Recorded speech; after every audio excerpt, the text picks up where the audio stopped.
Hello and welcome to another Reflections on the Story and the Life of Jesus.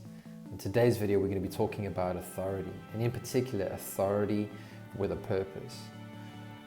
At the end of the story where we met yesterday was that Jesus and his disciples were crossing the lake, and there was a massive storm, and he spoke to the wind and spoke to the waves, and they obeyed him, and they were amazed. Now they reached the other side, which is the region of the Gadarenes, and they encounter men who are possessed by evil spirits. And those evil spirits immediately know the authority and the presence of Jesus. And they've actually asked him permission, please don't send us to another place, send us into the herd of pigs. Of course, what happens is the herd of pigs, they run over a cliff, they drown. And the townspeople come and say, Jesus, we want you to leave this area. I don't know if it was fear or worry, or they've never seen such authority before. And so anyway, Jesus leaves that region and he comes across to the other side of the lake again. And there he encounters a man who is paralyzed, who's brought on a mat by friends. And we see that Jesus says to the man, take heart, for your sins are forgiven. Of course, this throws everyone in uproar, because who can forgive sins but God? Exactly the point, who can? And so Jesus says to them, so that you may know that I have authority on earth, not just to forgive sins, but also to heal and not just forgive sins. He tells the man, pick up your mat and go. And that's exactly what the man does. He's instantly healed. We see another man coming to Jesus, a synagogue leader, and asking Jesus to come and heal his daughter, because his daughter had died. Doesn't need healing, needs resurrection. And so Jesus comes along with him, and on his way he meets this lady. In fact, doesn't even meet her, just turns around and notices that this lady who has been desperate for years with the issue, suffering with an issue of internal bleeding, reaches out to touch the hem of Jesus' garment among a crowd and is instantly healed because of the authority and the power of Jesus to heal.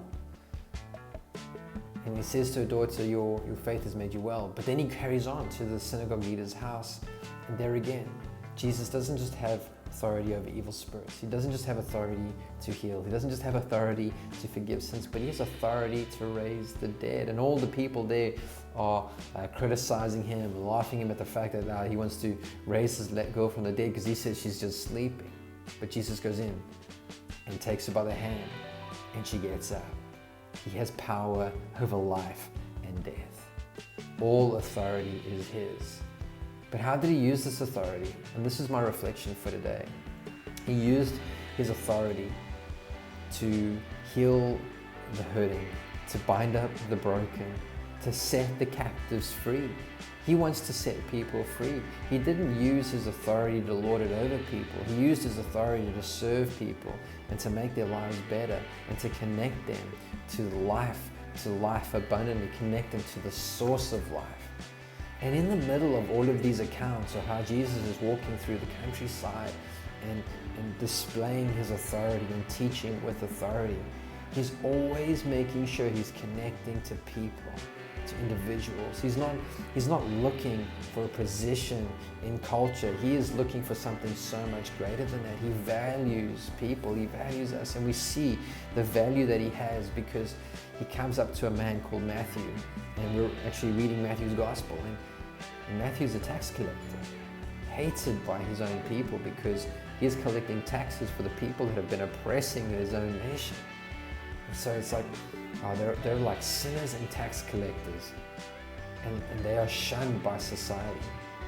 But we see that Jesus connects with Matthew, sees something in Matthew and calls him to follow him, at which point Matthew does. And Matthew throws him a big party, and we see that the Pharisees also seem to see Jesus eating with this Pharisee and this tax collector and this sinner and all these other sinners that have joined in the party. And Jesus says something so profound. He says it's not the healthy that need a doctor, it's the sick. Or how he actually says it is that those who know that they are sick. And so Jesus uses his authority to connect people to life, to the life-giving source, to himself. And so my reflection for this today, as I've mentioned, is Jesus has all authority in heaven and on earth. By going to the cross and conquering death, which we'll get to later, he has won all authority Everything is placed under his authority. And what he wants to do is he wants to connect you and I to greater life, you and I to an abundant life, not only to meet our needs and to heal our hurts, but to connect us to himself. Well, God bless you. I hope that today's been helpful to you, and I'll see you in the next video.